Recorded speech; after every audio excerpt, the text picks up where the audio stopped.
আজ দুপুরের সবচেয়ে বড় খবর, অভিষেক বন্দ্যোপাধ্যায়ের 188 হরিশ মুখার্জি রোডের বাড়িতে গিয়ে অভিষেক বন্দ্যোপাধ্যায়কে ধরল সিআইডি। এই মুহূর্তের সব থেকে বড় খবর, তৃণমূল কংগ্রেস সাংসদ তথা দলের সর্বভারতীয় সাধারণ সম্পাদক অভিষেক বন্দ্যোপাধ্যায়ের বাড়িতে পৌঁছে গেল সিআইডির আধিকারিকরা।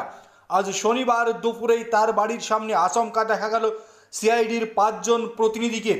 সূত্রের খবর, অভিষেক বন্দ্যোপাধ্যায়ের বাড়িতে ঢুকে অভিষেক বন্দ্যোপাধ্যায়কে ঝেঁপে ধরল সিআইডি।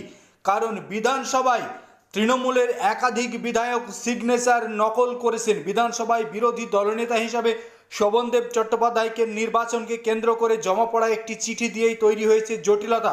অভিষেক বন্দ্যোপাধ্যায় সেই চিঠি দিয়েছিলেন বিধানসভার স্পিকারকে, যাতে শোভনদেব চট্টোপাধ্যায়কে বিরোধী দলনেতা নির্বাচন করা হয়। সেই চিঠিতে থাকা কয়েকজন বিধায়কের স্বাক্ষরের সত্যতা নিয়ে প্রশ্ন উঠে গেছে বিধানসভায়। সেই মামলাতেই অভিষেক বন্দ্যোপাধ্যায়ের বাড়িতে গিয়ে তাকে জাপটে ধরল সিআইডি। অভিষেক বন্দ্যোপাধ্যায়রা ক্ষমতাচ্যুত হওয়ার পরেও এইভাবে একাধিক বিধায়কদের সিগনেচার নকল করে বিধানসভার স্পিকারের কাছে চিঠি পাঠিয়েছেন, যেটা লজ্জাজনক।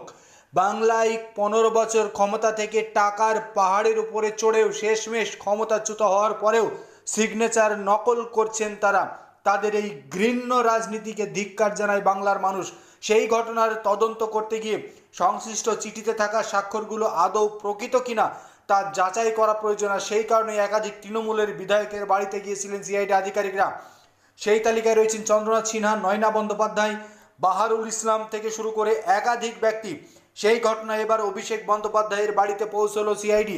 বিধানসভার বিরোধী দলনেতা হিসেবে শোভনদেব চট্টোপাধ্যায় নির্বাচনকে কেন্দ্র করে জমা পড়া একটি চিঠি নিয়ে তৈরি হয়েছে জটিলতা। সেই চিঠিতে থাকা কয়েকজন বিধায়কের স্বাক্ষর নিয়েই এই ঘটনার সূত্রপাত।